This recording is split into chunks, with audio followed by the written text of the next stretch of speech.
So for the purpose of this scenario, I'm going to be the teacher and Marie's going to be the student. And she would have come to me in class either saying she doesn't feel well, or I would have noticed symptoms.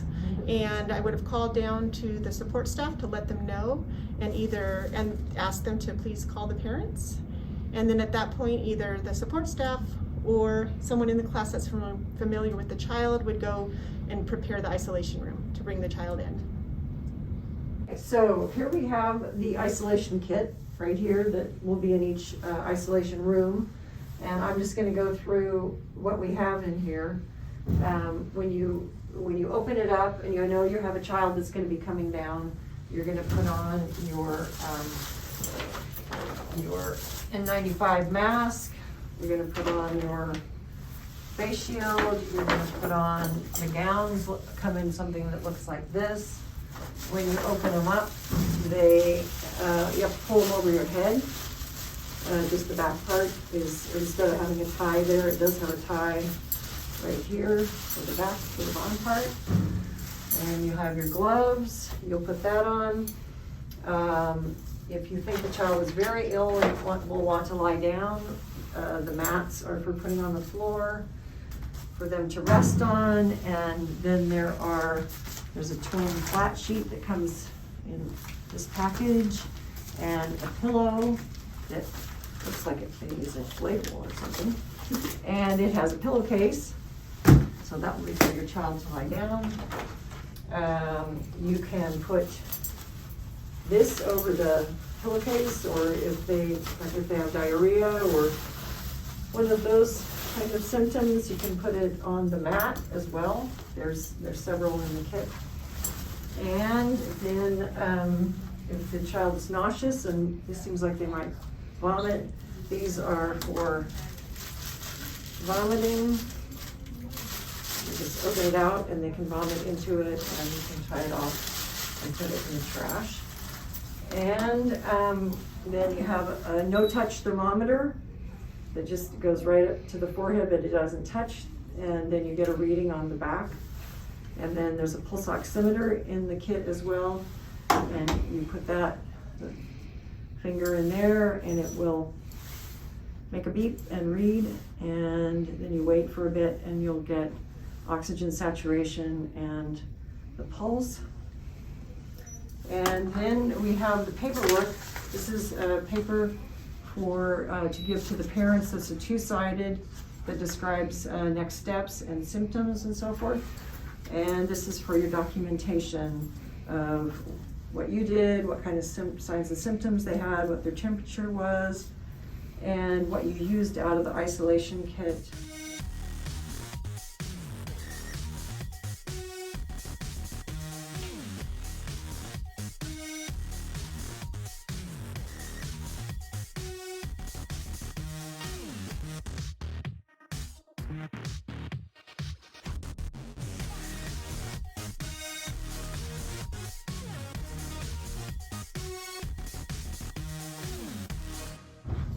Okay, I would be bringing the student into the isolation room that the staff would already be prepared with their PPE when I brought her in to the staff.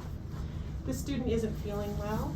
Oh, okay. Hi, Marie. How are you today? Look, please stand right here. So I'm gonna talk to Marie and see how she's feeling, and then take her temperature and see if she does have a fever, and also check with the pulse oximeter what her oxygen saturation is, and then write it down. So this is a thermometer that you don't have to touch the forehead, and it will give you a reading. And then the pulse oximeter, you put it on here and wait for it to read. You can see on the screen that it's scanning, and it'll come up with a number. You wait till it beeps. It's going up now. So she's well oxygenated. And then you want to document and also see, make sure you've got her in a comfortable position that she can rest in. Perhaps offer her to lie down. We have mats in the isolation kits that can be put on the floor to lie down. And then, you wanna document, signs and symptoms that you see, and, call a parent, and, keep her comfortable until the parent arrives. Okay, so this is Anna, and she is Marie's mother for today. And so when she comes in, I'm gonna describe, the symptoms that, brought Marie down to the isolation room, and what, signs and symptoms I found. And then, I have a paper that, I will give to her that talks about, what to do from here, either to take her in and get her tested, and both front and back, there's a lot of great information on low risk, high risk, and positive, negative symptoms, and so forth. So, then I will release, Marie to her mother, and they will walk out through the front, because this room doesn't have an exit here. So then, they'll go home and hopefully let us know how things work out.